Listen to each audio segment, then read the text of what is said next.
We are recording. All right. Always an honor for me to be graced and blessed with the presence of Alexandra Carter, one of my favorite people, one of my favorite artists and painters. And every time we get together, we talk about some of the most important things going on in art and culture. And you also have a newborn, Nettie or Edward? Neto. Yep. He's not a newborn. He's one. Okay, well, so he's getting old. So yeah, but, so you have two children, Sherby and Neto. Yep. And we've been watching some of the same movies, and we've come together because we like both these movies. Yeah. And I don't know where to start. I mean, that painting behind you could talk about that because that's the first thing we're looking at. Sure. About that or? Yeah, I mean, so this is my most recent painting, actually. It's like a woman and her baby. Obviously, I use my own body as a model, so Sure. I referenced images of me and my son Neto. Oh yeah, it's kind of turning into this like the conch or the shell. It's like a shell. It could be a shell. It could be roots. It could be tree. It could be some kind of earthly form. I wanted it to be kind of open to interpretation, but yeah, kind of speaking to the postpartum body, speaking to the mothering body, and just like the aspects of change that the body goes through. So I mean, that is yeah, I mean, it's just this painting connects to both the films we're going to talk about. Yeah. And many other things. So yeah. Well, I think both films like really talk to my work a lot. So well, it's great because I mean, when I look at that, of course, you think about Botticelli, right? Venus and these classics. Yes. Mm-hmm. And you were actually this is highest compliment. You were actually in that league. You were following, I mean, you were trying to, I think, make things. I mean, it's contemporary, the sensibility and feelings and opinions and philosophies, if that's what they are of this or of today. Obviously, they're not of 400 years ago or 300 years ago, right? Right. they're a woman today in Los Angeles, California in 2025, no less, right? That's kind of San Diego now. San Diego. Oh, that's right. My apologies, San Diego. Yeah, it used to be Los Angeles, but as of 5 years ago, I'm a San Diegan. That's right. Yeah. Well, it's a beautiful climate in San Diego, and I hope you able to. I don't know, everything going on.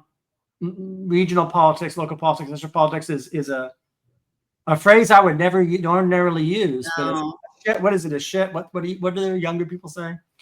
It's a mess. It's a shit storm or shit. The shit is hitting the fan. Yes. Yeah, I mean, shit storm. Yeah. It's all kinds of badness. I mean, there's levels. It would be one thing if it were just one negative thing. But it's like 100 negative things on top, Yeah, it's so much. It's a bad news.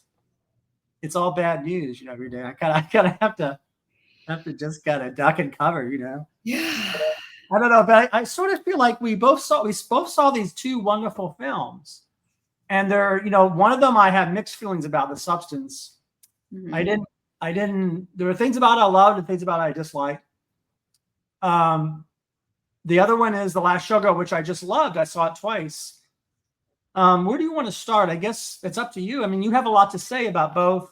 Yeah, let's start with The Last Showgirl. Why don't we dive into that, and then we can use it to talk about the substance, because I just feel like the substance is so big. Like, it is the maximalist movie. There's like so much we could talk about with that it's almost like too much. So I feel like kind of looking at The Last Showgirl and then like using the substance as kind of like this bouncing board would be like better, so that, because the substance could take us hours, I think, like it would just, we could talk about it later.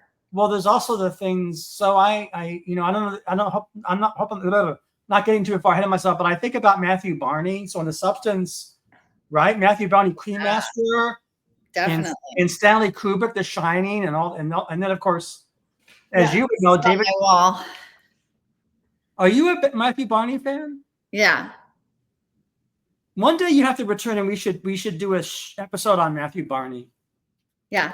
I mean, I don't know that much about him and his work. I haven't seen all the Crewmasters and stuff, but like I've always been drawn to the imagery of his work. Always. Oh, yeah. And I went and saw when he made an opera. Oh, and I went and saw that in the London Opera House. It was on film, but like, you know, I went and saw it and it was like 5 hours long. It was really long. Oh yeah, it's incredible. Yeah. But you know, I don't want to get too far into that. So we could start with The Last Showgirl. So I guess we could start with how we saw it. Did we watch it in the theater? Did we watch it at home? Yeah. So I watched it at home alone while my husband was away. Oh wow. And my kids were asleep. Oh yeah. Over the course of a few nights, I watched it because like I don't have that much time of the kids being asleep before I get tired. But I was so drawn into it immediately because I had spent time in Las Vegas. So I did an art residency in 2022. Wow. For 1 month in Las Vegas. And like that's enough time to really get to see that side of Las Vegas, you know, the actual residential life lived in Las Vegas. Whereas if you go to Las Vegas for a weekend, like if I had just gone to Las Vegas for a weekend, I think I would have hated Las Vegas because I am not. It's too rushed. I don't like casinos at all. Like I did not really enter any casinos. Hold that thought. Yeah. The last time I was in Vegas, I have a picture I'm going to show you now if it's near me, was in 1992. Wow. With my dad for a health food convention or health foods. Oh, yeah. Cool. Yeah. And I'm going to show you a picture. That's my dad wearing the sunglasses and the 70s shirt and his wife. And that's me in the suit there and tie in Vegas. I think we were going to see, so this is incredible because one of the shows we went to was Frank Sinatra, Shirley MacLaine, and Liza Minnelli, the three on stage together. That was just mind-boggling show in 92. But the only reason I'm going on about this is that I did not play one single slot machine. And I was there for close to a week and never gambled. So you and I have that in common. But that's cool. You're hearing a different era. I think there's so much about Las Vegas beyond that. Like, yes, the casinos and everything, that culture is like the kind of like this big binding glue across all of the spectacle of Las Vegas. But I think the show culture is so fascinating. Oh, yeah. And the fascinating part for me was the lives of the show people. And so actually while I was there, my whole project while I was there was about burlesque. Oh, okay. And neo-burlesque. And Las Vegas has a pretty good burlesque scene. I mean, because there's so many people in the industry there. So there's like a lot of people that do burlesque on the side as like they're an art form, you know? Right. They might be performing in like big shows normally, and then like as like a little side gig they do burlesque, or because burlesque is no longer a moneymaker, right? Like this is something that parallels to the story in the show. Burlesque in the early 1900s was a huge deal. It made tons of money. Yeah. And it had a fall kind of similar to the way that these showgirls had a fall. This movie broke my heart, and I mean, as a film, and I've been a fan of these kinds of art forms for 30 years. And I saw, they had kind of, Murray Hill, for example, if you know Murray Hill, and often opened for Dita Von Teese and that whole, but that phenomenon for me is still very much alive. People try to say that it's that, to me, it'll never be over. Oh no. It'll always be, but this gets into the heart of the film, because I want to hear more about the people you met, because you met people that would say they'd be in a show like the Moulin Rouge or Razzle Dazzle. Yeah. And then on the side, they would do some kind of drag or some political type of. Yeah. More kind of feisty, like political commentary or satire or just like burlesque pokes more fun. It makes more of a statement. It's more of performance art than it is just a striptease, right? Sure. But it uses striptease for that art. And that's what I love about it. It's like poking fun at this thing that is so salacious and sexual and still uses that language of sexuality, which is so taboo, but to kind of have more fun and have more comedy. And so I loved that about it. And that's why I think it plays to my work, because the body is inherently sexual, and that's something that I explore a lot. Yeah. So a lot of the burlesque performers I was meeting were people that worked in shows or that danced in shows. And 3 of them actually I met who were in Jubilee while it was up. Jubilee was the big showgirl circuit, which closed, I think, maybe in the in maybe the aughts or something. I'm not really sure when it closed, but they all so they were ex showgirls. One of them that I talked to, the one I was talking to right before I came on this show, she was even in the movie Showgirls. She played one of the girls that was there at the audition. That's right. So, and that is such a big cult. It is a campy movie too. I haven't watched it in many years, but that's I have the Blu-ray of that with a very has a very strange commentary track by someone that has a lot of negative things to say about the film, and they just gave this person free reign to go on and on about it. And oh, really? I mean, they like it. Yeah, they like it, but they also hate it. Mm-hmm. Again, that's another film I saw roughly close to the time when I was in Vegas in that photograph. That makes sense. And the 90s. And I went to see it. I also saw demimoore in Striptease. So with remember Burt Reynolds, and it's funny. There were all these phenomena. I don't want to get too far away. So talk about the people there, the women there. Some great. Yeah. So I asked her, did you see the film and what did you think? Oh, wow. I wanted to know what the actual ex-showgirls thought of this story, which was about a soon-to-be ex-showgirl, right? Mm-hmm. And also a woman aging out. So the woman I've been talking to, she's in her 50s and she's still dancing. She's still doing shows and stuff.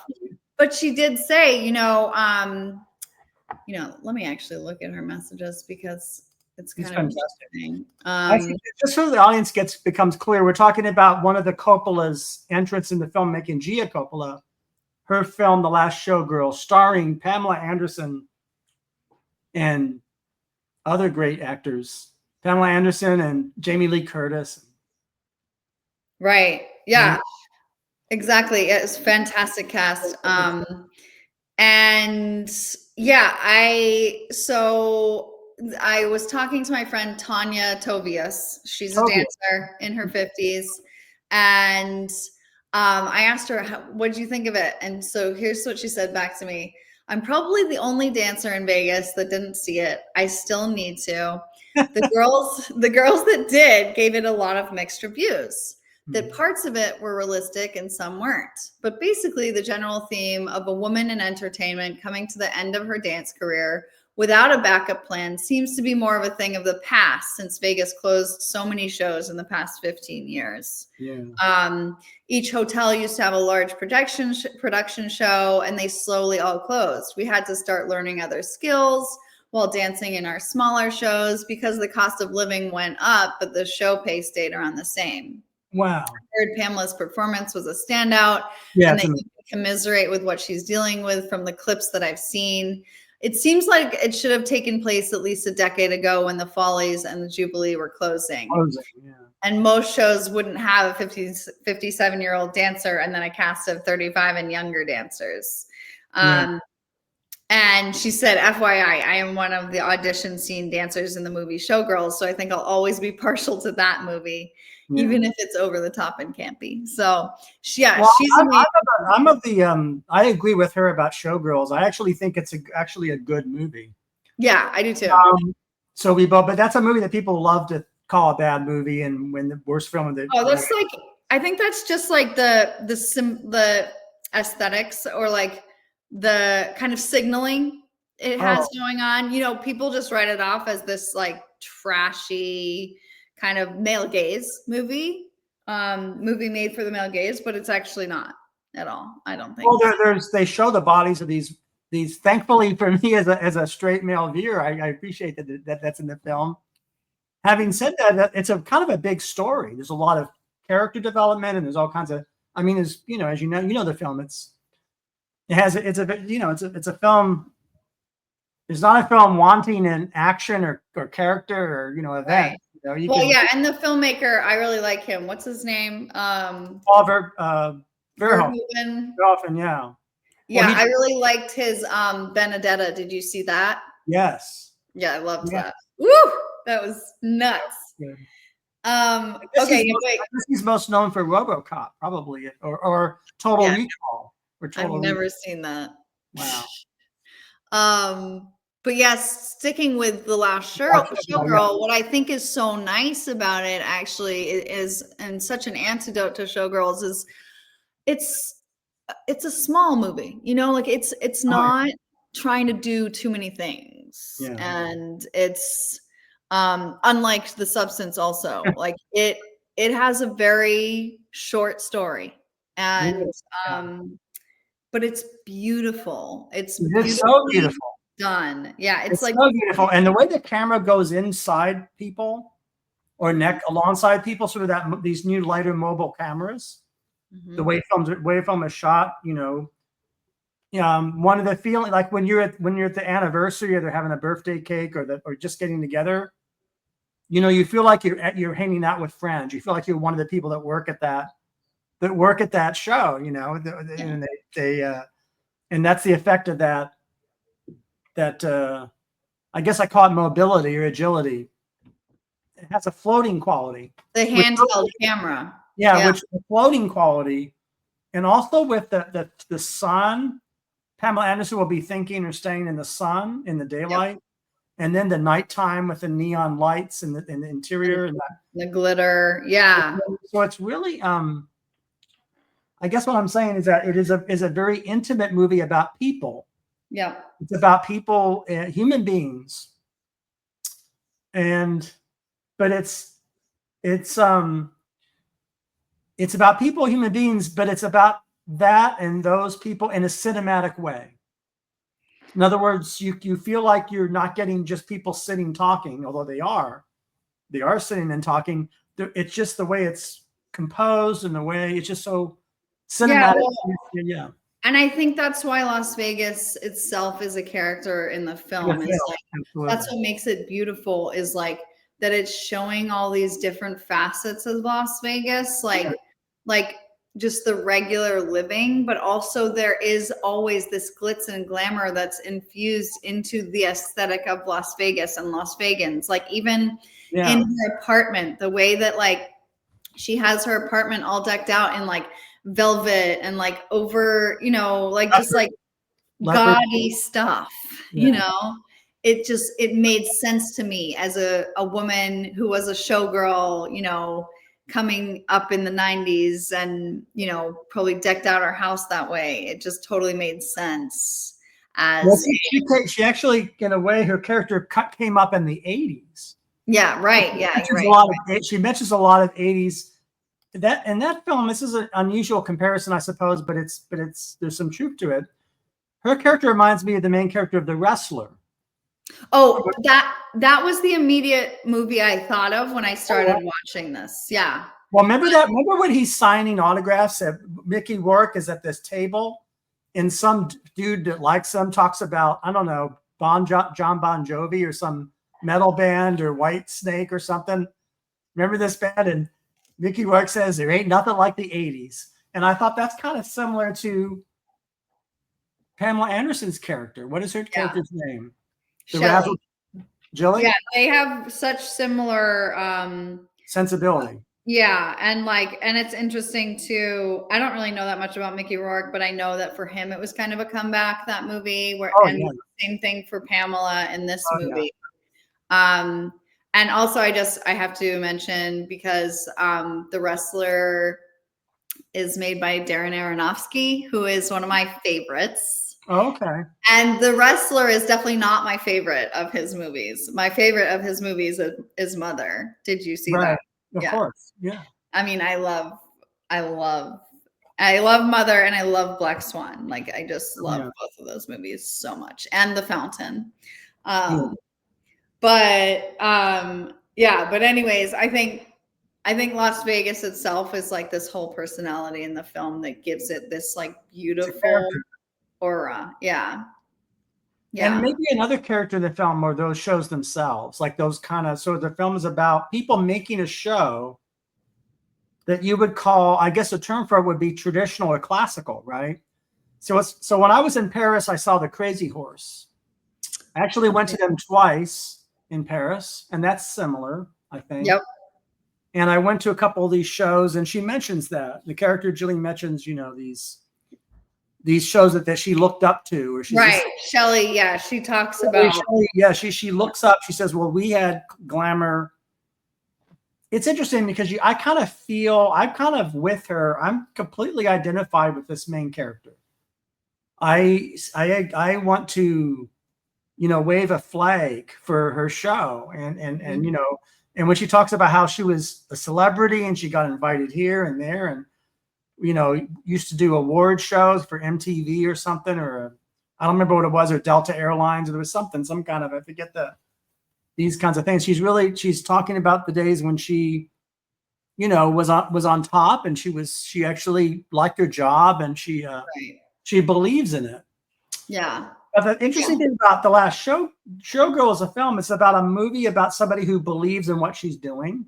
Mm-hmm. She might not be the greatest at it, but she is at the very least competent and skilled.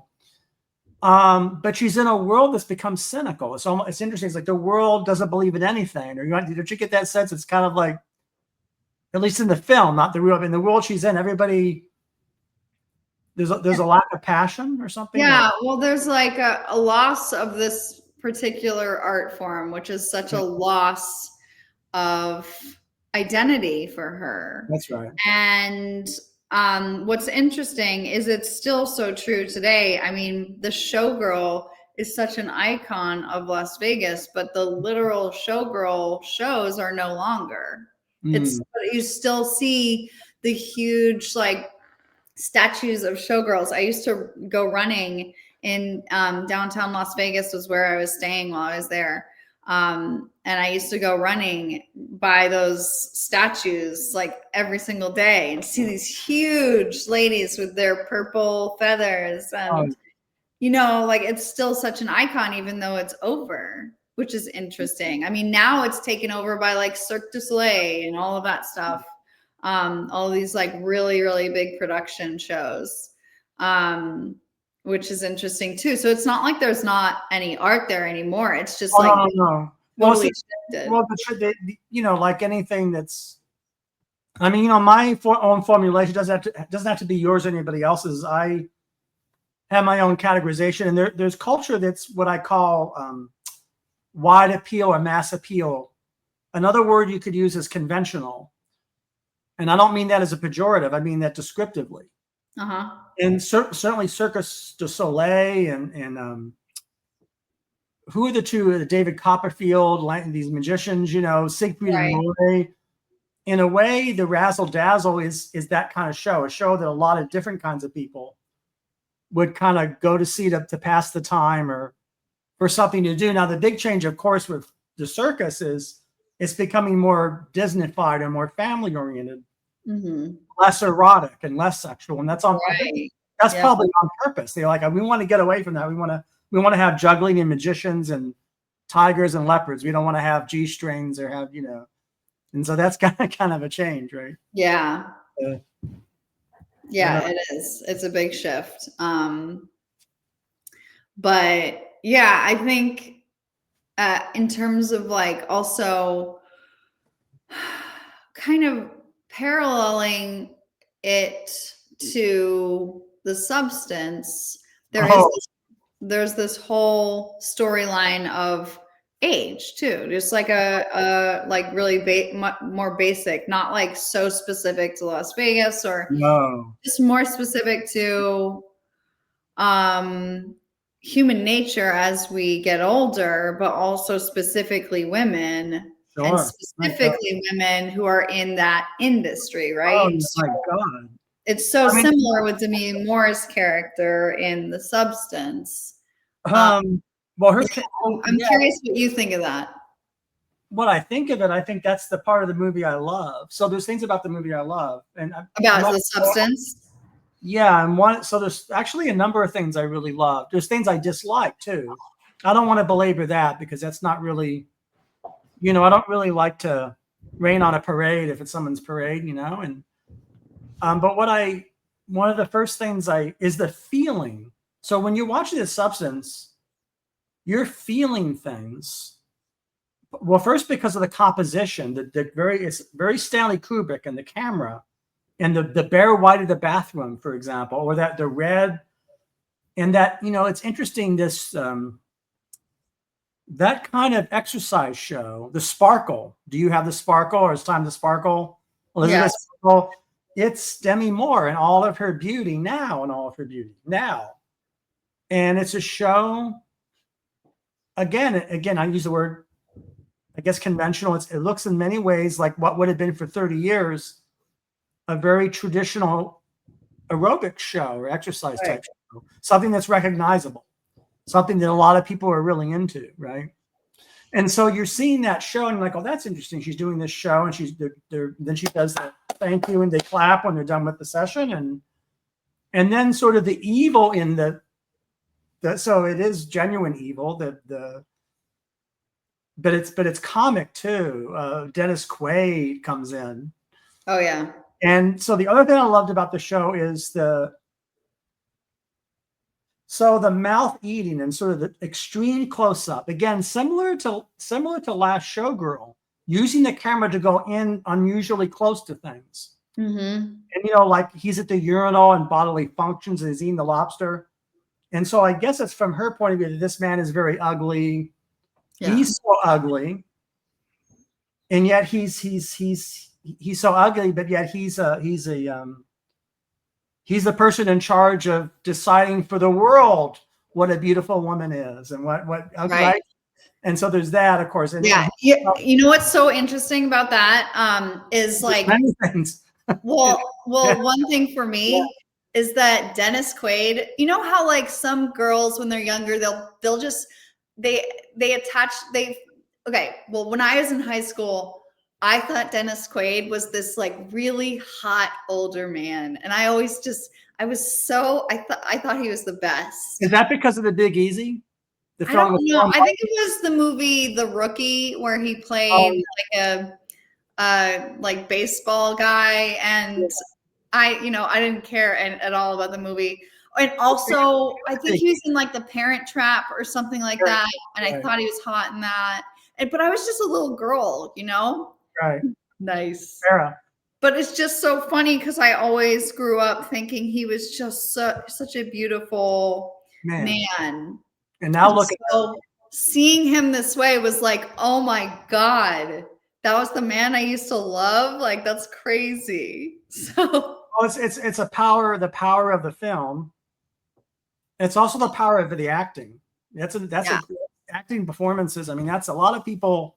As you know, people tend to write off side characters or write off. Sometimes they kind of, that's not as important. But a lot of his excellence as an actor. Yeah, I mean, similar to Jamie Lee Curtis too. Yeah, in The Last Showgirl, like they both play such exaggerated characters, but they play them really well. Like Jamie Lee Curtis's character is still so realistic. That dance in the casino when she does to the song, right? It's almost like the film just stops and she has her moment. I know. After that song is amazing. I know. And also, as you know, it also matches some things that Pamela Anderson does in the film. Right. Only her big crying scene where there's the wardrobe rack and she loses it and she goes into that's an amazing part of the film. True. Yeah. They both have these moments of collapse, a very like showgirly collapse. Yeah. You know, and I don't know. I think Jamie Lee Curtis's character is just so like, I feel like we know women like that, you know, like I've seen that woman before. And it's just, she really brings it to life really well. And she plays this like kind of cautionary version of. Well, the movie's a lot of heart in it. See, I like movies. See, I tend to not, let me choose my words carefully. I tend to not be as crazy about movies that lack heart entirely, or can be too cold and unsparing. And The Last Showgirl is the opposite of that. Yeah, it's a movie with lots of, a lot of affection for the people in the movie. Yes, it's just a lot of missing. Is that missing from the substance for you? The substance is not my favorite of the two movies, and that was one thing that maybe, but I don't want to say that, because if you're watching The Substance from the point of view of the one person, Sue and Elizabeth, which I think is what you're kind of supposed to do, maybe. Yeah. Which I can't really do in a way, maybe. I don't know. There's a lot of heart in that, actually, but it is. Well, the story of Substance is how the heart is destroyed and corroded and compromised and betrayed and pushed down. I mean, that's the film. That's the protest of that film. So I guess it's not even. I wouldn't want to go down that rabbit hole because I don't even think it's appropriate. Mm-hmm. The way I think The Substance is the movie it has to be, it's kind of, that makes any sense. It's sort of, in that way, it's kind of a perfect film, right? In a way, there's a sense, right? Because in the early part of The Substance, you're seeing these very broad, big landscapes of these bathrooms and the strange, these strange corporate, offices. Right. House in the glass. But as the movie goes along, it gets more and more gory, and you start to show hypodermic needles going into bodies and teeth coming out.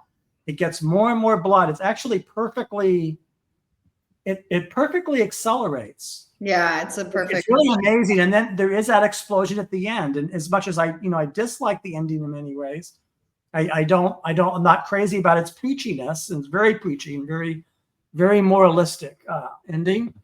But that's what it has to be in a way. It's kind of, everything fits. Mm-hmm. So you have to sort of marvel at the filmmaker.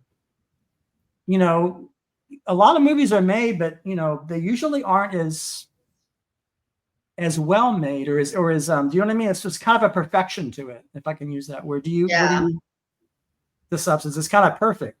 Yeah. You follow this strange, and the world in The Substance is like our world. In some ways, it's not like our world. It's it's like a funhouse mirror of our world. It is our world, and right.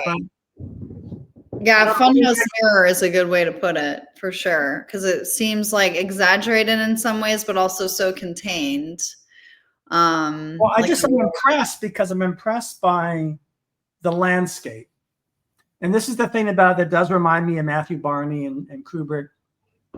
A lot of films, because they're so dependent or in love with a kind of a light camera, tend to lose foreground and background, and they tend to get kind of lost in their characters a little bit, I think. Mm-hmm. And the movie that comes to mind that's really guilty of this is Whiplash.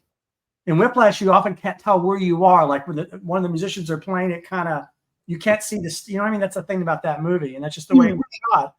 Substance is like a Wes Anderson movie, actually, in that everything is so clear, foreground, background.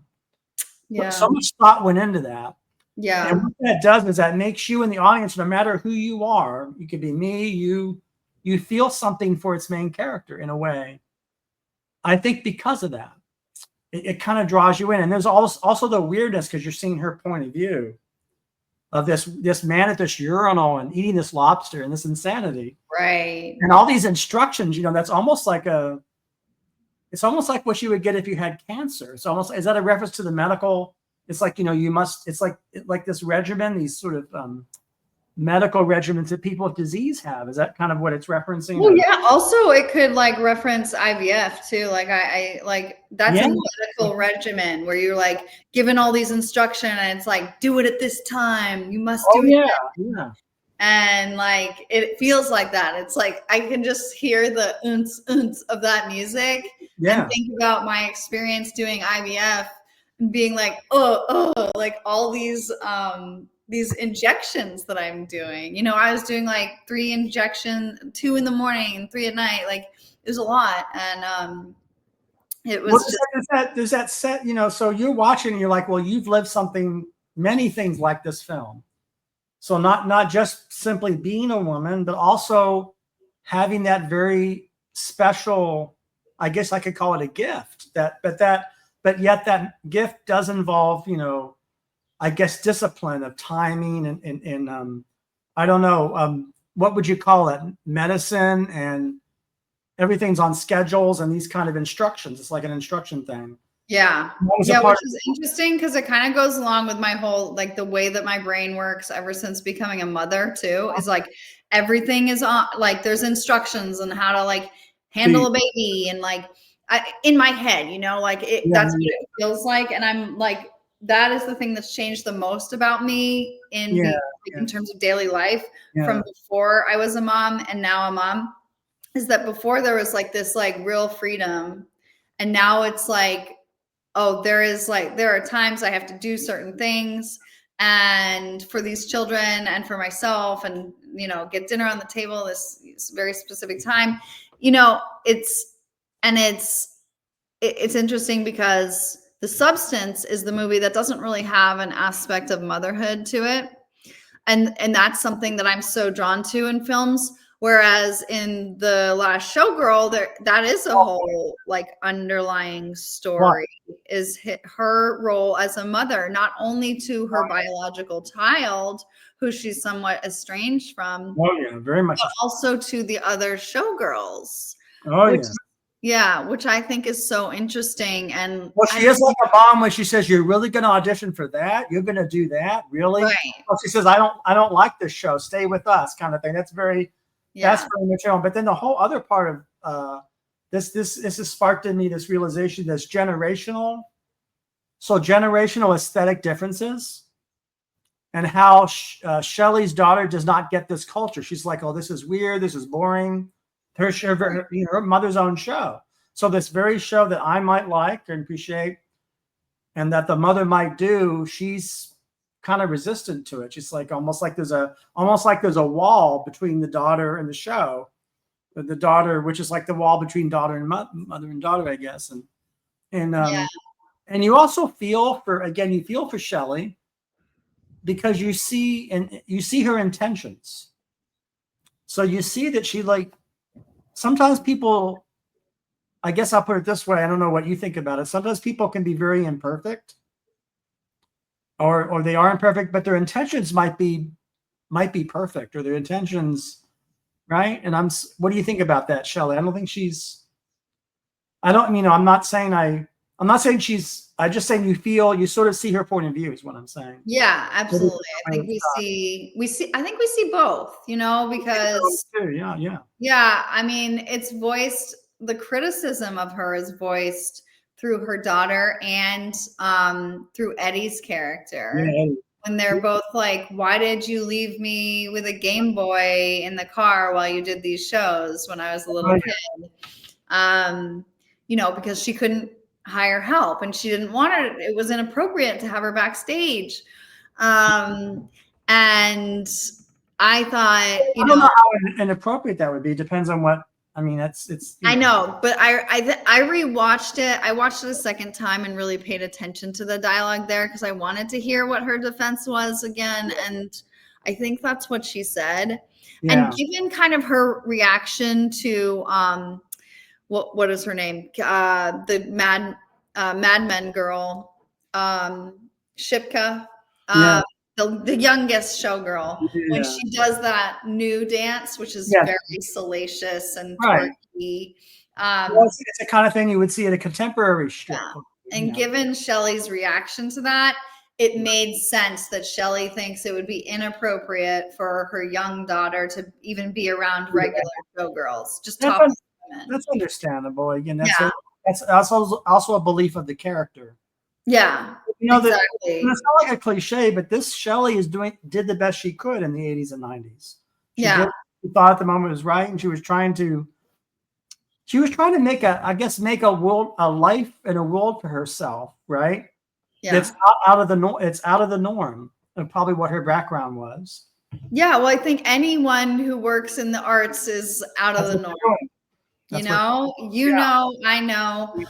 We all make a life by, like, a lot of the time it's cobbling together different things. And here's Shelley's character was making ends meet with just this showgirl gig. Yeah, that's right. Clearly that was like, it was just limited, that time was limited, and it limited what she was able to do for her child.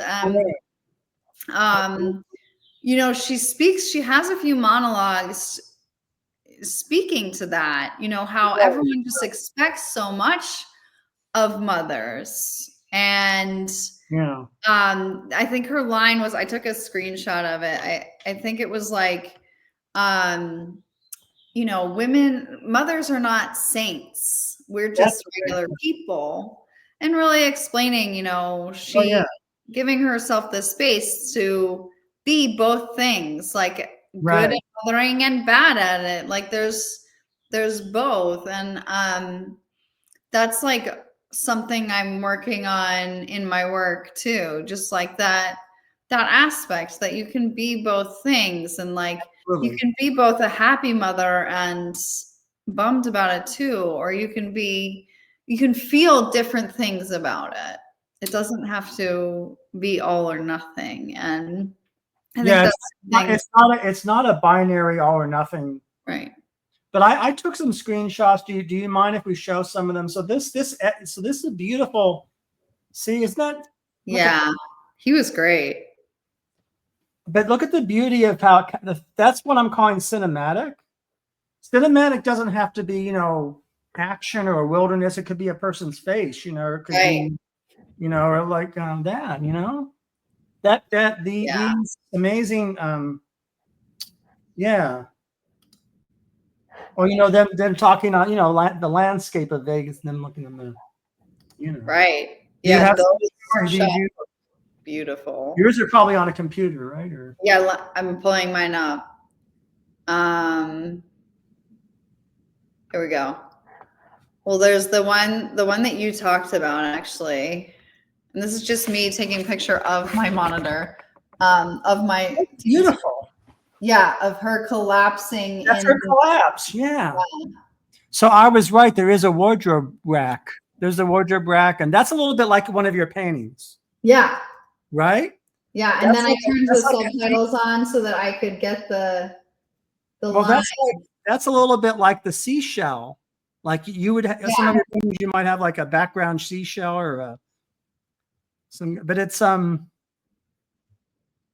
the one behind me. Yeah. Yeah, and also the pink. Well, I don't want to jump around too much, but the substance in your work has a lot in common, of course. Yeah. I mean, we could talk about that, but it made me think of that because, I guess that's what I'm calling cinematic. Is cinematic could be. There's a place in cinema for showing people in conversation. There's a way to do it that's powerful, right? And then there's a way to do it that can be boring or is like people used to say stagey or just And the Last Showgirl is cinematic. It's very very captivating. Gia Coppola's, her eye. Yeah. Her eye and her just a sense of how to photograph things. Yeah. Speaking of the filmmaker, my question for you is, have you seen Gia Coppola's other films, and have you seen Coralie Fargeat's other films? I have not. I have not seen Coralie. I don't. Is she identified as a horror filmmaker, Coralie? Yeah. Oh my God. You have to watch Revenge. Like, it's amazing. It's a good title. It's a great title. Yeah. It's the title makes me want to see it. Yeah. It's a very intense rape revenge movie. Oh, wow. Lots of gore. But it also it takes place, I think, in like the desert here, like Palm Springs kind of, and that has a whole aesthetic too. But I don't love it as much as The Substance for sure. Like The Substance has a lot to it. Like it has a lot of substance, literally. It has a lot of fluids and a lot of flesh and body parts. Yeah, it's very maximalist. It's very heavy-handed with its messaging about age, about women's validity. But whereas the the film Revenge is much more kind of a simple rape revenge, but it's done in this like absolutely balls to the wall crazy way. So well, I maybe I have seen other Coppola. I don't know. What are the other? It's hard to keep. The other two are Palo Alto, which I watched a long time ago when it came out, and Mainstream, which I actually watched last week after watching The Last Showgirl, because I was like, oh, I wonder if that's good too. It wasn't very good, but I like Palo Alto though. Yeah. I remember I don't really remember much about it, but I remember liking it. But it doesn't have the impression that The Last Showgirl is going to leave on me. Well, the other thing about The Last Showgirl, it reminds me of Degas paintings a little bit. Oh yeah. Really good, really interesting parallel. Degas always gets talked. I don't mean there's the obvious Degas, which is dancers and women legs and things. Right. There's another aspect of Degas that's a little I had in mind, which is Degas likes to show people together in a group, but they're all thinking about different things. They're not necessarily in sync.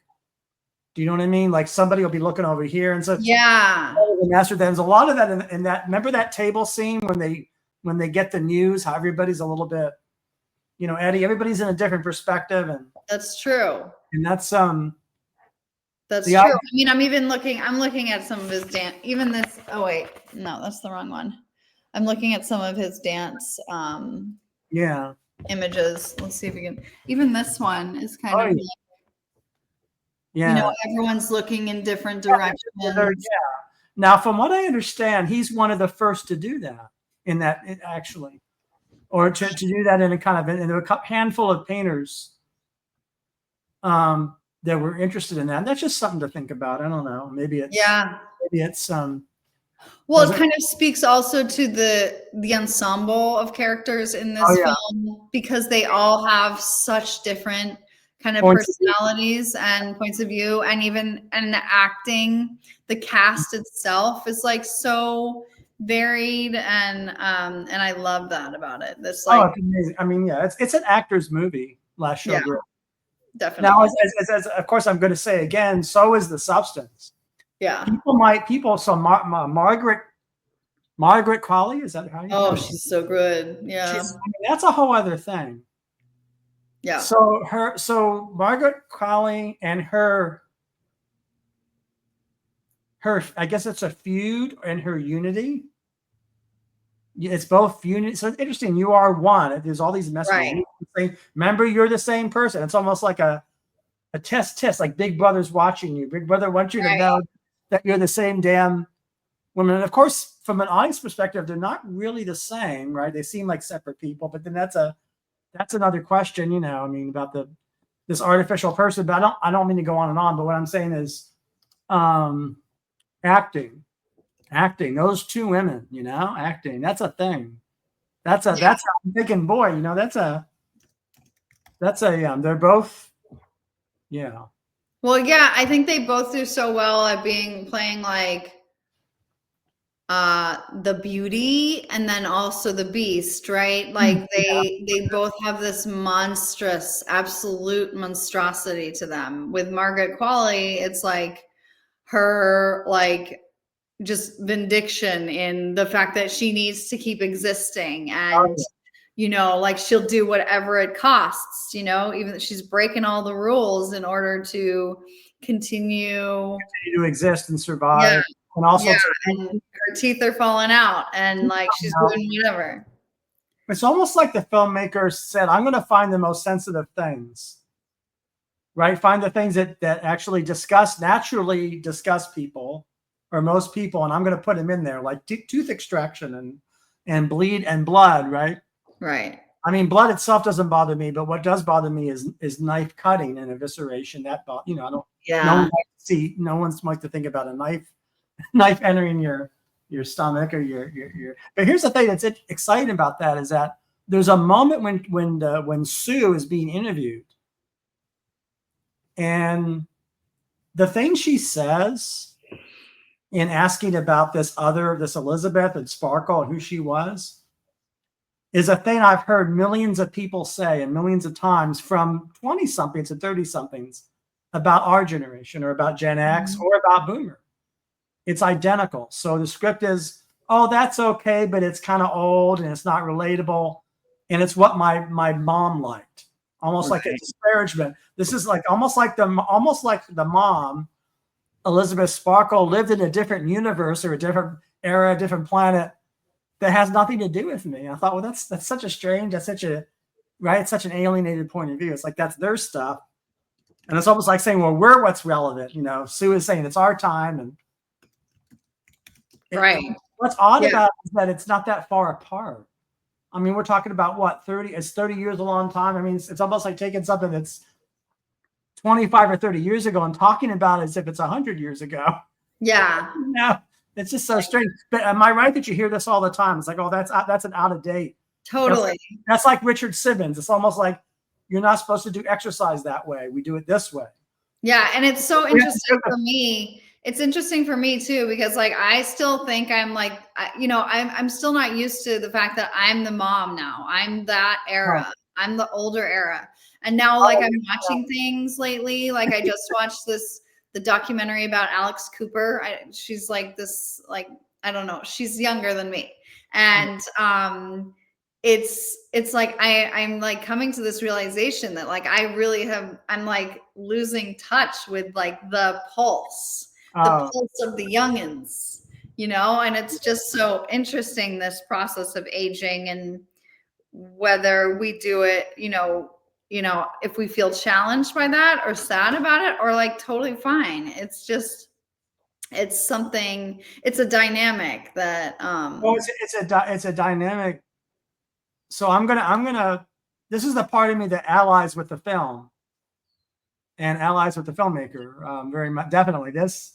I have no patience. I mean, some people would call that ageism. Right? It doesn't make any sense because because number one, there are millions of parents. They become parents. It's part of life. Not to mention the fact that you have to have a kid, you have to have a parent. So what I'm saying is that somebody's got to be that age. Somebody's got to be 50. Somebody's got to be 70. Somebody's, if they live long. On the other hand, that's the seems to be some of the golden age of artists. Like a lot of artists come into their voice in those years. At that age, that's when a lot of people are getting like Guggenheims, or they're getting their solo shows at museums. Like in my world, that's when you're becoming more established. So it's not something to be shunned, and I think as a creator, that is something that's, it's not to be feared, but it's that sense. I think one thing we haven't really talked about is like this idea that it's not an idea, actually. It's a fact that that women's value in themselves, so much of it is placed on their bodies, their aesthetics.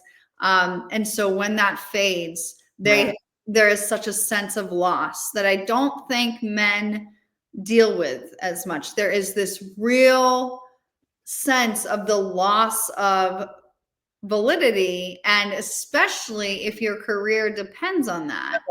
And I've always looked at like supermodels and stuff and like, oh, that sucks. Like, I can't imagine like having a career like that where it's totally done. Even with athletes too. That's hold that thought, because guess what I just watched on Apple TV? What? I watched the series The Supermodels. Oh. Naomi, Cindy. Okay. Is it good? Yeah, it is good. It's many episodes, like 7 episodes. All right, I'm gonna look at it. Yeah, it very much relates. But the thing you're saying now is actually maybe that's kind of the theme of the substance, right? That is in a way the story, right? And that's where the evil of Dennis Quaid comes in, and that's where all that. And it's even this moment. So there's this sort of moment in the substance where there's like a pure, I'm putting that in quotes, pure kind of almost music exercise video, the one with Margaret Qualley, and it's just stuck in there. It's almost like a set piece, and it begins and it ends, and the way it's shot, and that's almost like even the filmmaker decided we're going to have this perfect thing of Pump It Up, almost as if it was a real Pump It Up, right? Right. And the reason why that's there is so you could start to see it break down with the protrusions and the skin breaking, the organs and all that. Right. Yeah, when she pulls the drumstick out of her body. The drumstick out of her body, and this, and it's one depends on the other. But yeah, it's a real that's the other thing about the substance that I really, what you're talking about now, that I really appreciate. Because it's hard. It's one thing to have people talk about it. It's another thing to have that theme. What would you say? Would you see the theme is actually expressed narratively and psychologically, but also imagistically, almost like a dream? Yeah, because we see the images too. We see the images as if we're spectators also, like there is such a, again, going back to like male gaze or whatever, to the Pump It Up video, right? Oh, yeah. And then, the antidote to that, or the like complete opposite of that, is what was her name? Alyssa Sue Monster. Yeah. When she changes into that very disgusting, gory thing, which, by the way, reminded me of one of the other movies that we've talked about. David Cronenberg, right? No, well, we've talked about definitely David Cronenberg, but the Alyssa Sue reminded me of one of the movies we've talked about on the podcast, Suspiria. Yes. Luca Guadagnino, because of the mother in the end. She's very Cronenberg and very, like she's like gross, like spilling out of herself. Right. Well, she's overflowing. Yeah, and she had other limbs on her. She had like baby limbs on her body and stuff. Well, you remind me of something I forgot to say, because I talked so much about the big picture or the wide shot. The substance also has these very discrete little pictures. It's like the dream thing we're talking about. Do you know what I mean? And it'll be on screen for like 4 seconds, like boom, these little shots, like of the tooth or the medical device. Mm-hmm. That's this consistently. You know what I mean? It's an editing thing. It's actually a lot like if you've seen the movie All That Jazz, Bob Fosse. I have not. It's actually like the opening of Showtime when he takes a shower. And it shows the drugs he's taken in the shower, and then the music, and he's going at Showtime, taking a shower. These little discrete. So there are things in the substance that are very big, and very much landscape. But then there's these discrete little details. Details, yeah.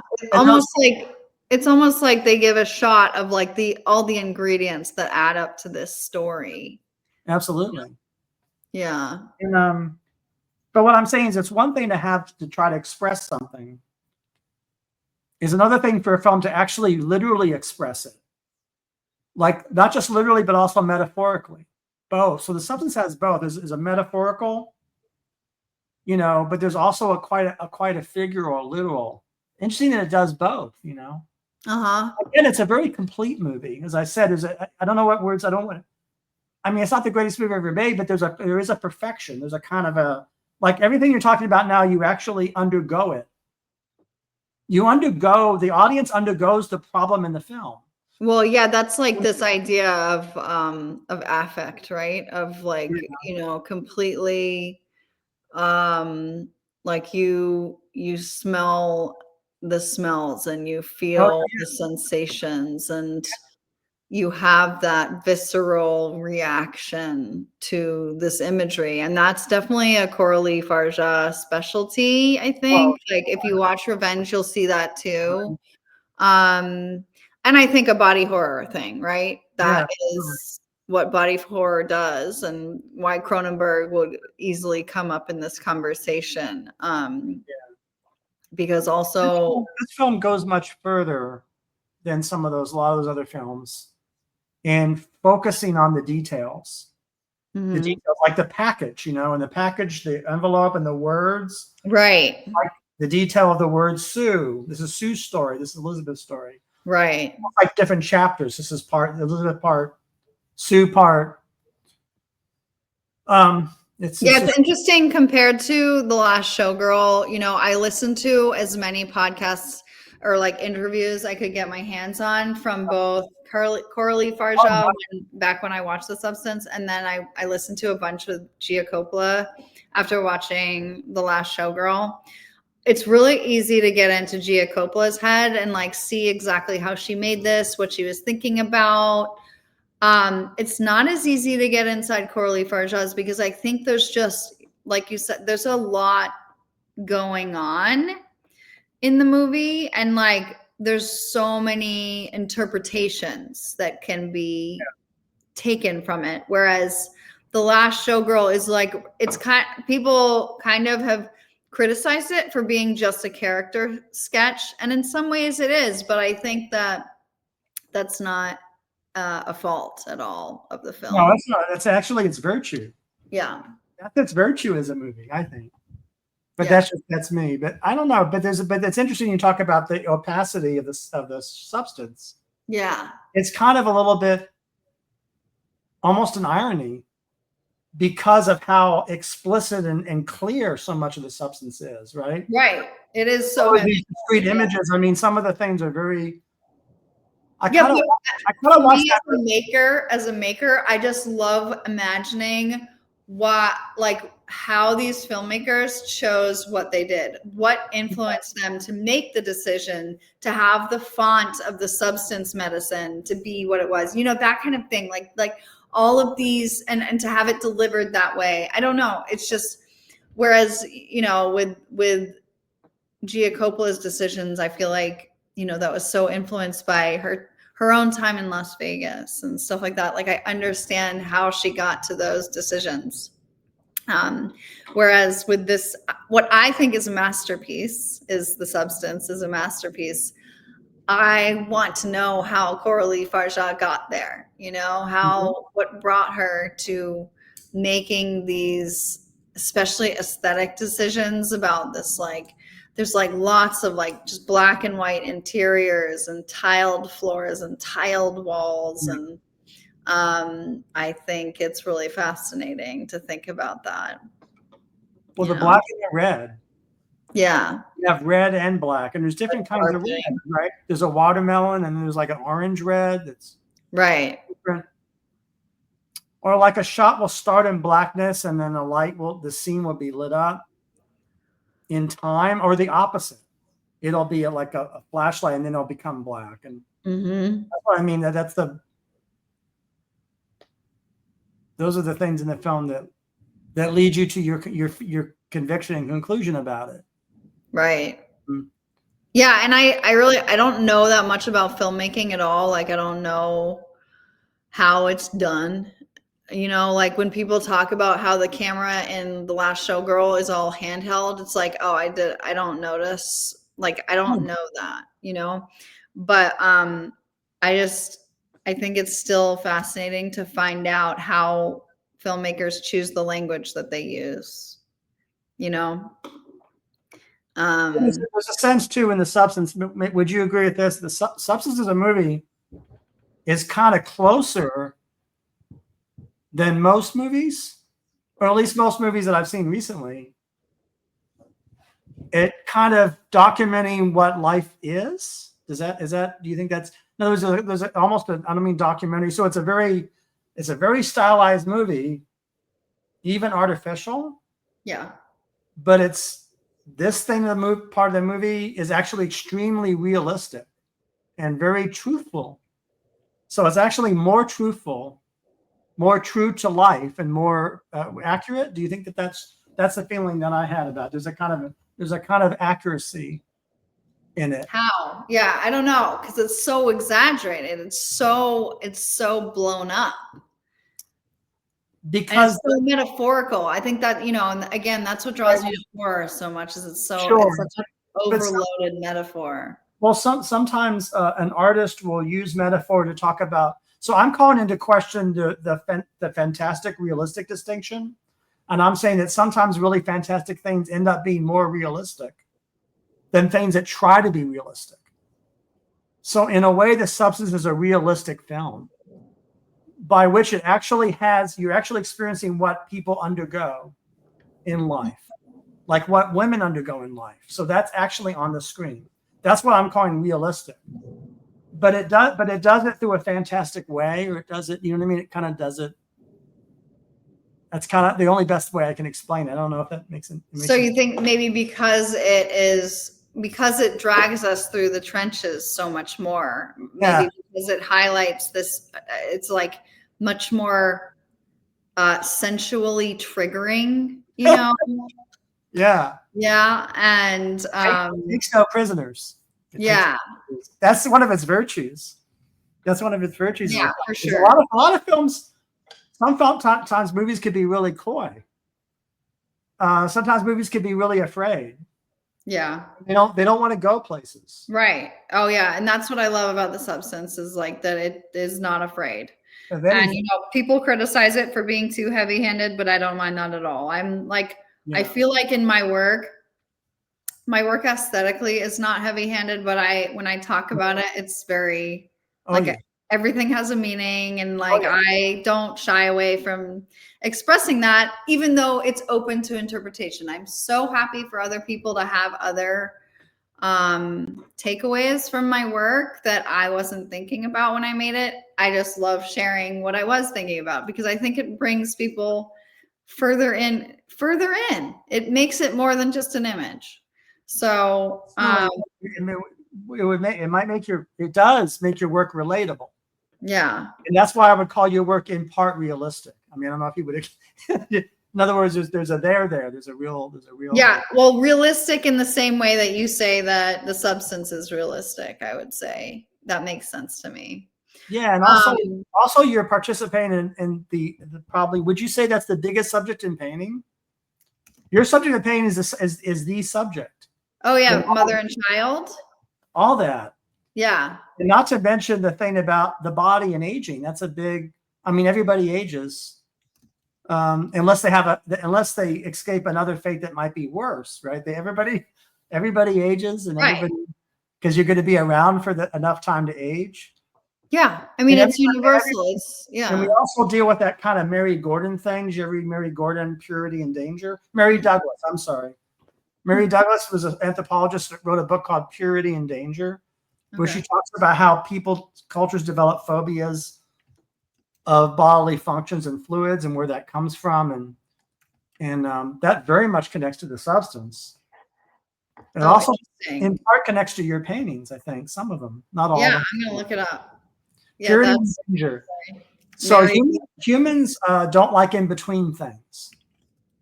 They don't like things that are a mixture. Like, for example, is it a solid or is it a liquid? She says that sometimes people, if something is neither or both, they don't like it. They're like, I want it to be solid. I want it to be liquid. Yeah. I want it to be air. And these kind of inability to deal with things that that are hybrid and uncategorizable. Yeah, I mean, the way you're talking about it also reminds me of the idea of the abject, right? Like, do you know who was it? Sisu or no. Who was the one that wrote about objection? It was Christiva.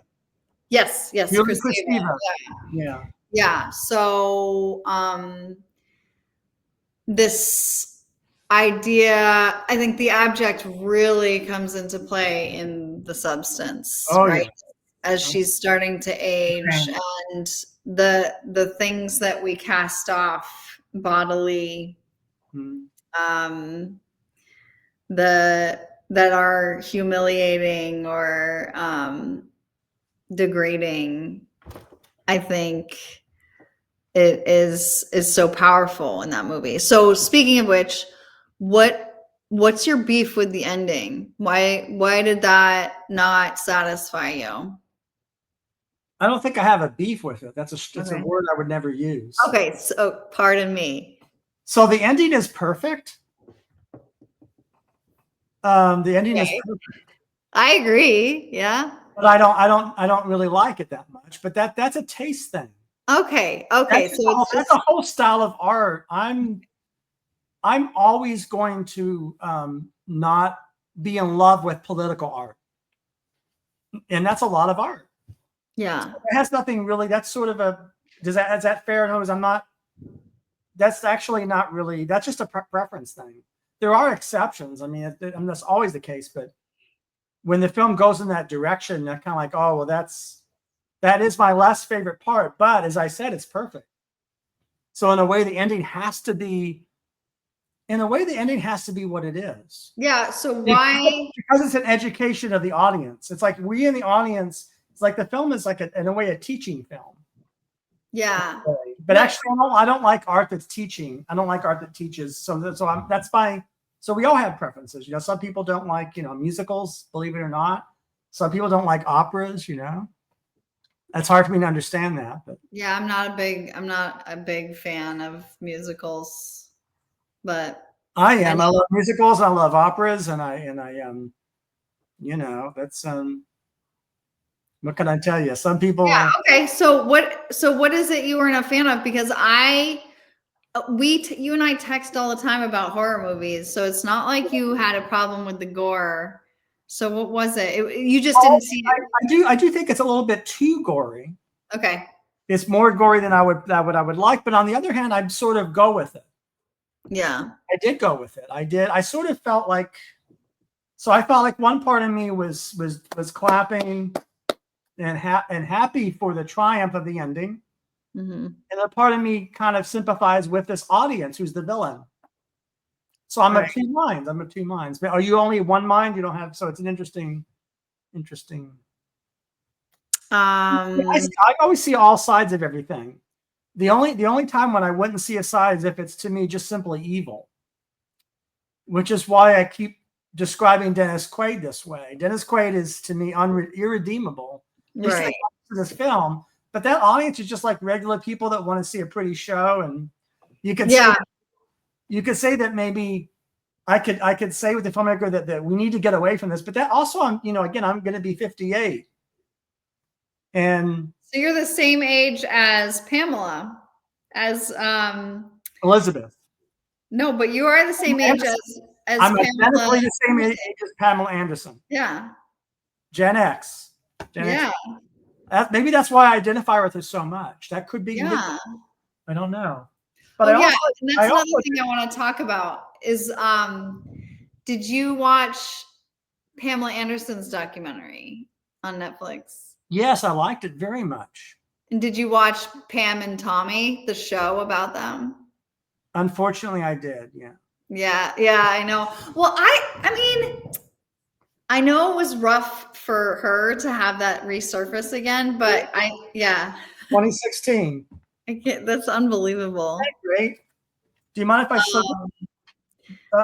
Is this Herb Ritz? I think it's Herb Ritz. If that name means anything. It's very familiar. What is that? Well, he's just a very famous photographer. Okay. I mean, Herb Ritz is the person that photographed Cindy Crawford and. Okay. Yeah, that makes sense. But see this. Yeah. Look at this. This dress is amazing. It's remarkable. It's amazing. I thought Pam and Tommy was good in that it I mean not good in general, but like it told me her story. I had no idea about her story. So well, it was hard for me to watch because I are you talking about the fictionalized film? Yeah. There's the fictionalized one, and then I watched the documentary afterwards. Same here. Same here. So I actually really like the fiction film, the dramatic film. I like the acting a lot in it. I liked it. And again, that was a good miniseries. That was a good miniseries. Yeah. Yeah. It was. I actually liked less the documentary. Okay. But I actually don't like him. So that's, you know, again, that's we talked about our own personal preferences. I don't like a lot of heavy metal music at all. Oh, me either. Yeah. I don't like a lot of punk rock music at all. Although I did see Patti Smith as a child, which is amazing.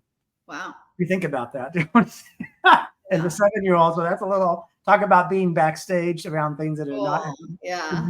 But I love Patti Smith, although it's a separate question whether she's like a lot of punk. I'm not sure.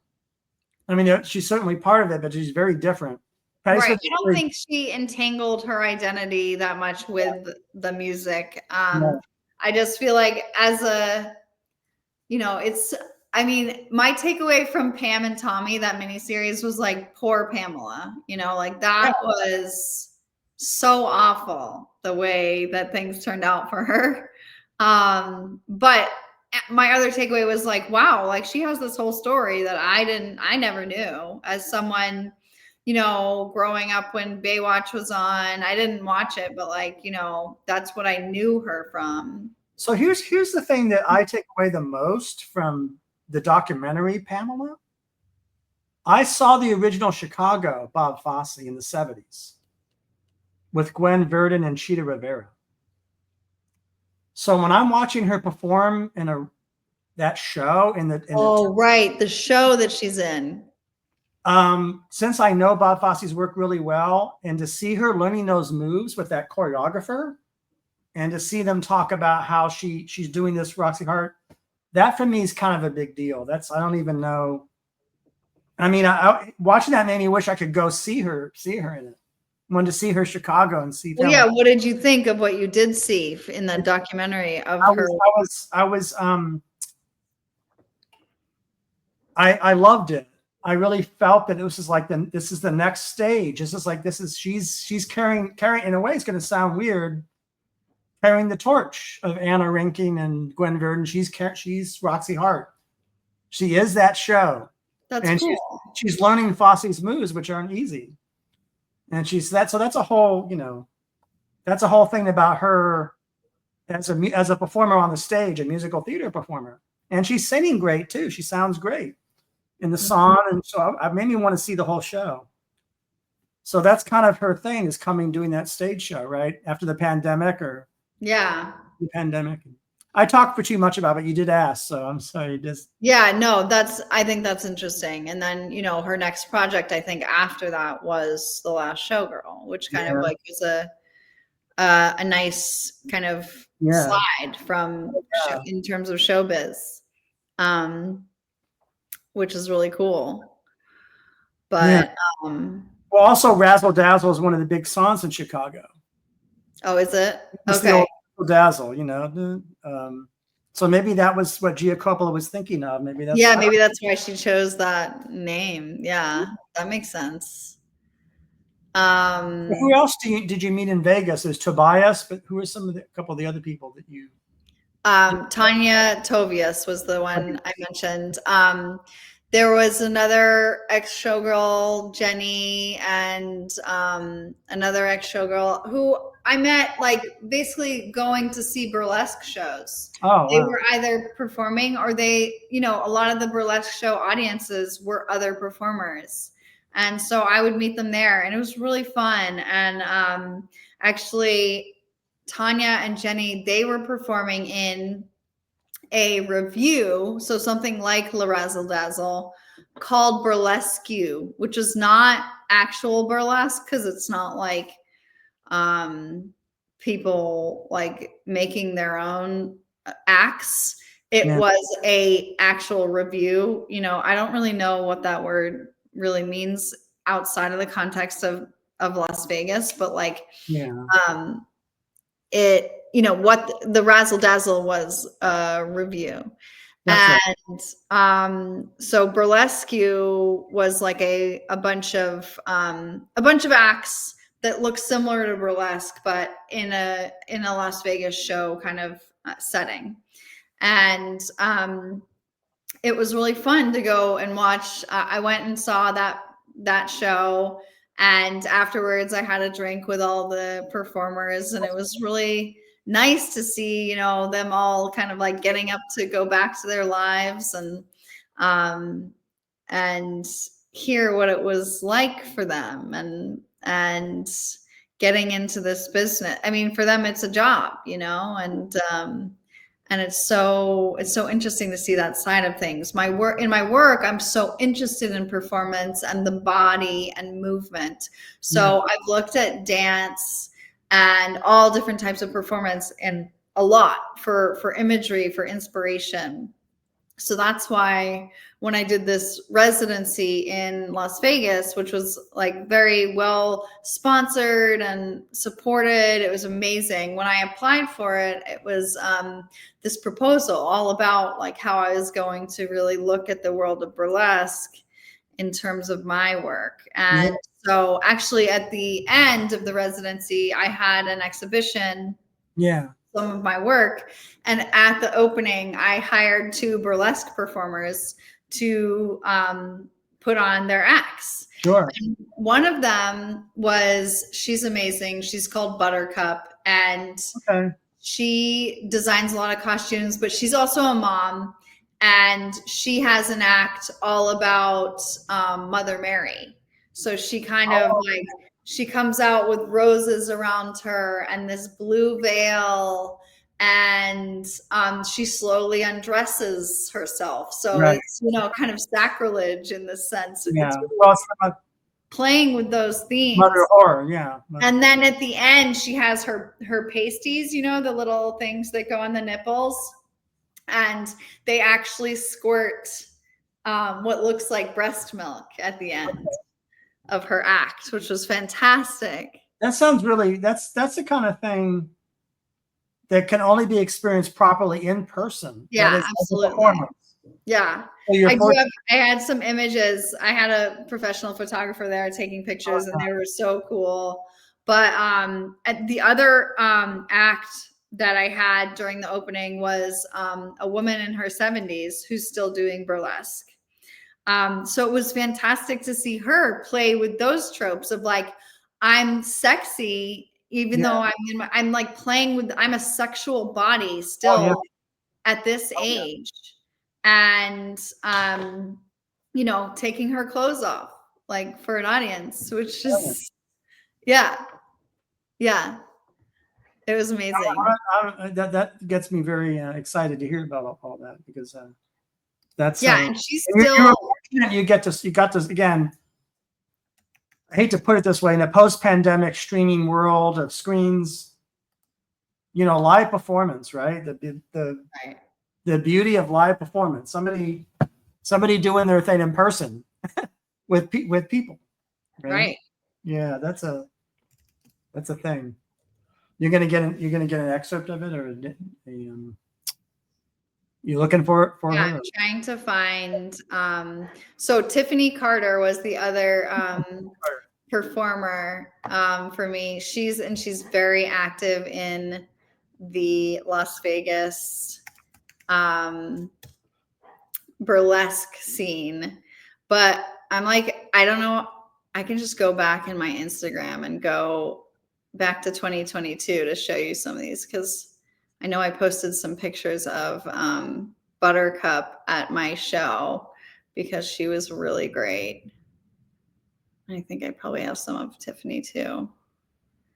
But yeah, it was like just really,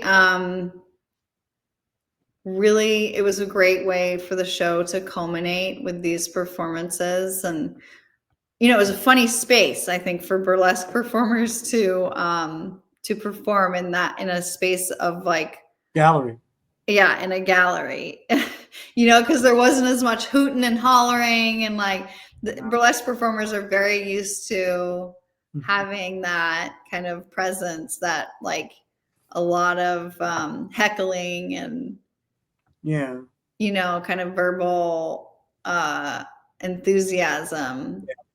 Okay, I think I'm finding some. Hold on. Okay, here we go. So this is before she took her, this is when she came out as Mother Mary. Oh, wow. Oh. And there she is with her gorgeous feather fan, which she makes herself. Oh, she makes it. Yeah, she makes it. She makes them, and she makes them for a lot of the performers in Las Vegas. And here's Tiffany. It's Tiffany, yes. Beautiful. Just that. Does she? Wow, that's a. Yeah. And there's one of my paintings behind her. Yep, that's right. I know that painting. Yeah, this was another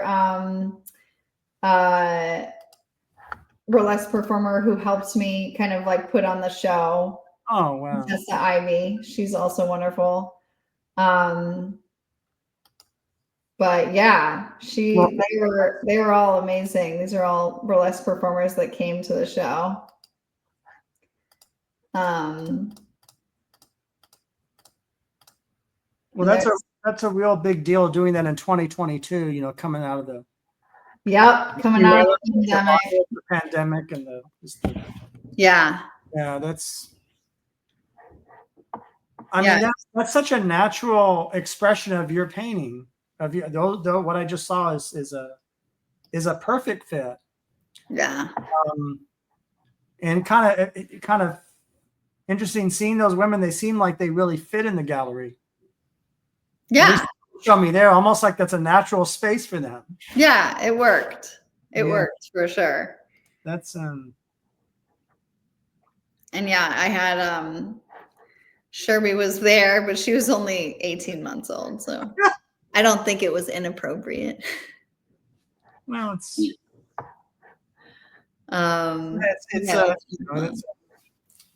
can you imagine making costumes, being a seamstress of your own? That's a whole other. Yeah, I know. And I met another burlesque performer, Ms. Tickle, who now that is all, that's what her job is now, is making costumes. I forget what who she works for, but like she was a huge burlesque performer in New York, like, I don't know, 10, 20 years ago. And she was really well known for her costumes, and then like she came to Las Vegas and became like a costume maker. Designer maker. Because like so much goes into burlesque costumes, because you have to be able to take them off easily, right? Right. So I guess the costumes are like a character. Yeah, absolutely. They're like a whole character sometimes, I'm just looking at my notes because I see the time. I want to make sure we hit like all the. I'm going to look up this Mary Douglas Purity and Danger. That sounds good. Is there anything else you want to talk about that we didn't? Well, I wanted you to talk a little bit more about the substance. Are there other things you wanted to get into before we conclude, or if there's anything you want to talk about, anything? It could be it's in your consciousness, or in your heart and soul, or mind, or whatever. I feel like I should have rewatched The Substance before I met with you, but because like I love having things really fresh. Yeah. It's been, I watched it 3 times in November of last year. Oh, wow. What do you think about holding up it's like a drawing of the face. This is the face. It's like I'm holding up like holding up. This is the. Oh yeah. I thought that was so funny. It was funny. Yeah. It was kind of comical. There were like really. A lot of humor in the film. Yeah, there is. Even the Dennis Quaid stuff is kind of funny. Oh, absolutely. It's all like, you know, very big physical comedy and dark comedy for sure. Yeah, it's well, yeah, you know, I'm sure you're going to look up the Mary Douglas. It's been so long since I think she wrote it in the 60s. You know, it's just funny to think about that someone studied different cultures' attitude towards fluids, you know, towards that's kind of right. Yeah. And like, I think fluids is like a big word for me too, just in my work, in the way that I work, because my medium is so fluid. Like I use ink that I put a ton of water into. It's basically acrylic that's like really, really watery. And like what I love about it is this idea of fluidity and how that speaks to the body, specifically the female body, and how the female body, you know, regularly bleeds and leaks and births and like explodes. And that's the part of the substance that maybe speaks even more in a sense to the mothering body, is that there is this extreme explosion at the end. And there is. And it's slowly happening throughout the film, you know, with like the drumstick and everything. Like, well, that's why I said that the ending is perfect. Yeah. Almost like everything. So the ending has to be there. Almost like everything in the film is preparing you, the audience, her, the Sue and Elizabeth, everybody, and then the audience to get sprayed for and they point you are a monster. You're the monster. Right. There's the yeah, it's something, isn't it? That's I forgot what I was going to say. It's something to do with fluid. Is something you were talking about. Mothering you, because you said earlier, well, where's actually there's a lot of mothering in the substance. Yeah, I guess you're right. Yeah. To me, it seems the relationship between Elizabeth and Sue. Is it one kind of mom and one kind of the kid? Yeah, and like, Elizabeth is trying to like teach her a lesson, you know, when she starts eating all the food and everything. I think, you know, and leaving a mess. Yeah, I think that is interesting, that dynamic. So you're right, like kind of like in a alternative way of looking at it, there is that aspect of motherhood. But I think for me, what the movie did the most is like played with the idea of monstrosity and the monstrosity of a woman. And it's interesting because I am really into this idea of the monstrous feminine, which basically like historically is just like Barbara Creed coined that term, and she wrote this book called The Monstrous Feminine in Film Analysis. Yeah, I read that. Yeah, okay. And I think you've probably seen all of the movies in the film. I haven't seen all of them, but you know, a big one was, I think The Brood was in there, right? It is one of my personal favorites. And that, you know, I think The Brood really relates to the substance. Yeah, there's a lot of that in the substance. Yeah.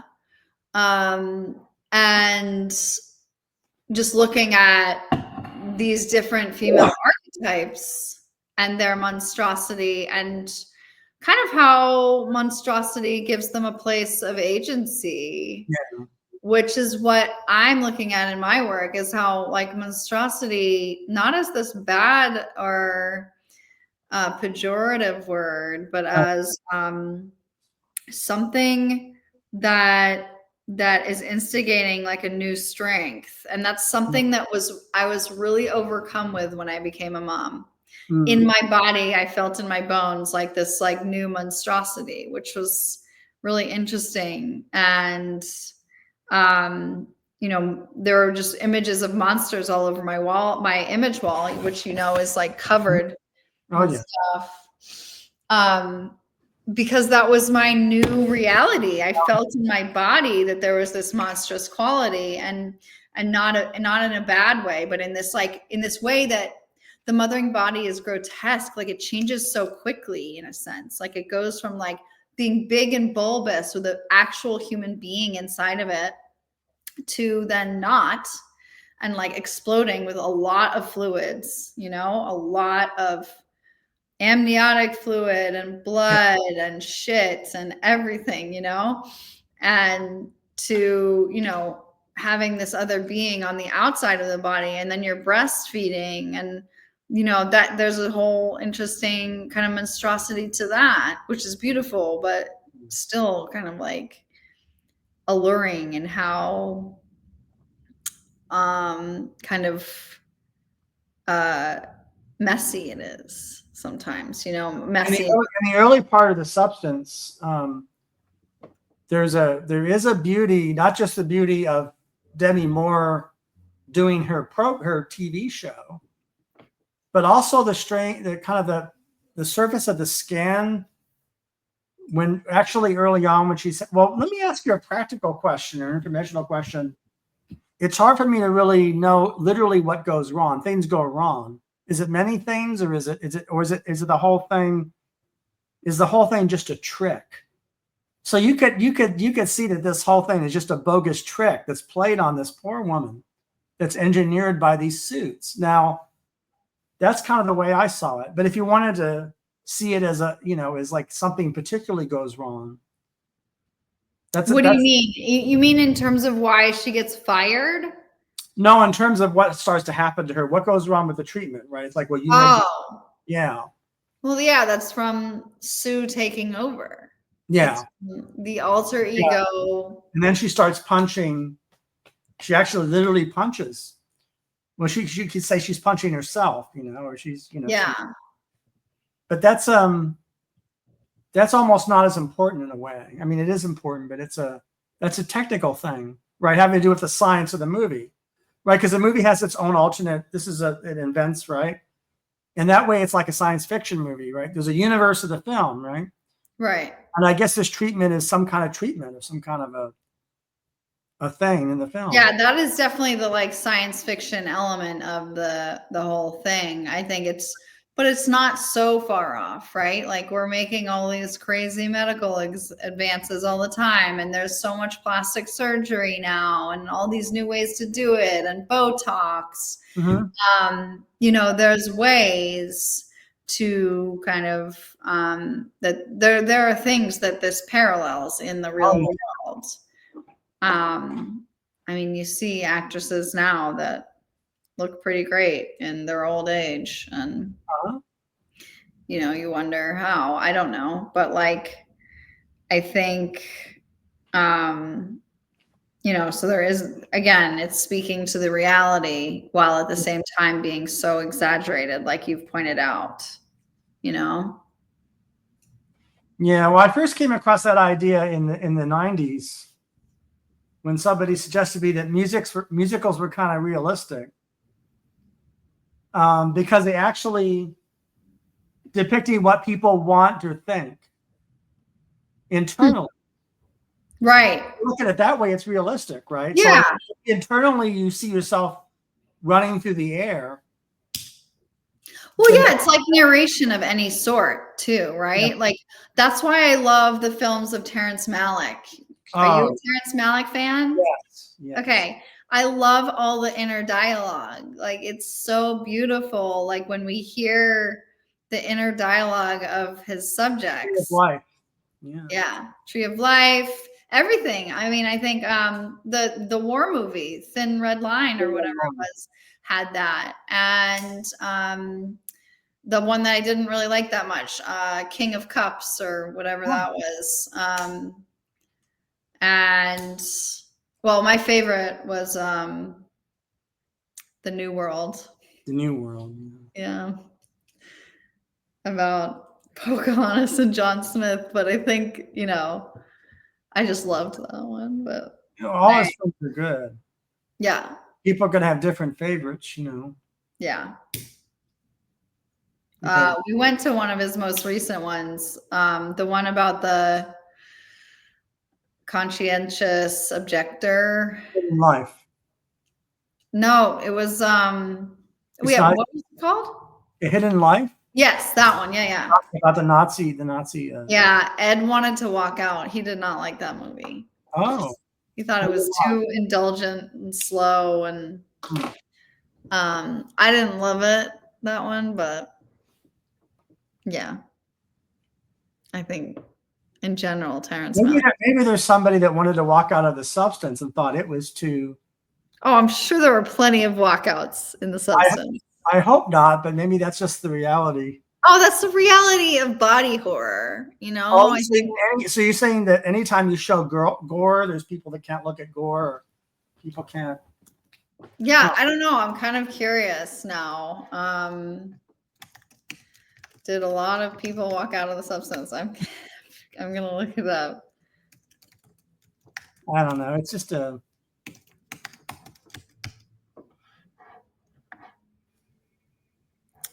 Due to a significant number of people have reportedly walked out of the screenings of the film The Substance due to extreme graphic nature. Yeah, gore. I think, yeah. Again, and it's like getting at that idea of affect and the object and making people feel what's actually going on in the film. And that's what body horror does. That's why we can't. That's why we have to turn away sometimes. It's just so intense, the way that our bodies will feel what we're watching. Mm-hmm. It's very effective. It's very effective for a filmmaker to do that. Right. And I think it's actually kind of rare. Yeah. I found it one of the times that it was the most effective was when she's, doing her makeup over and over. Yes, over and over. Yeah, and I could just feel that feeling of like, oh my God, of like tearing at your face over and over. The doing the makeup is almost like clawing, like a self. Yeah. That's extremely effective. I mean, again, there's so many. When you see a movie like The Substance, you think about how other movies are kind of not as good, or they don't. They kind of, you feel like, well, there's all these movies I saw, and I thought they were coy, and they kind of shied away from the truth, and and don't you think sometimes? I mean, they didn't, or they didn't make you feel things, or they didn't, Like what? Oh, I don't like to trash, movies, even some good movies compared to The Substance. Yeah, I get it. Yeah, it's like you think, well, wow, that's a lot of I feel like the film might have squandered. Some films squander their potential. They're not able to make the audience feel, or they. They don't go there. Yeah. Well, yeah, I think you have to be really good at making those technical decisions to have that effect. I think it's the same as you know, in music and in painting. So I think it's something, yeah. I feel like in the future, you and we could talk more about more Cronenberg stuff, or another movie I've mentioned to you that I just loved so much. That we haven't really talked about yet is that one called You Won't Be Alone. Do you remember? Is it a documentary? No, it's 2022. It's Macedonian. Oh, okay. I texted you I think I watched it in 2024, last year. I don't think it really came out until then, at least in our part of the world. And it's so good. It's a witch movie. It's a horror. Uh-huh. It has elements of that kind of like affect of gore, but not that much. It's not as heavy-handed with the gore.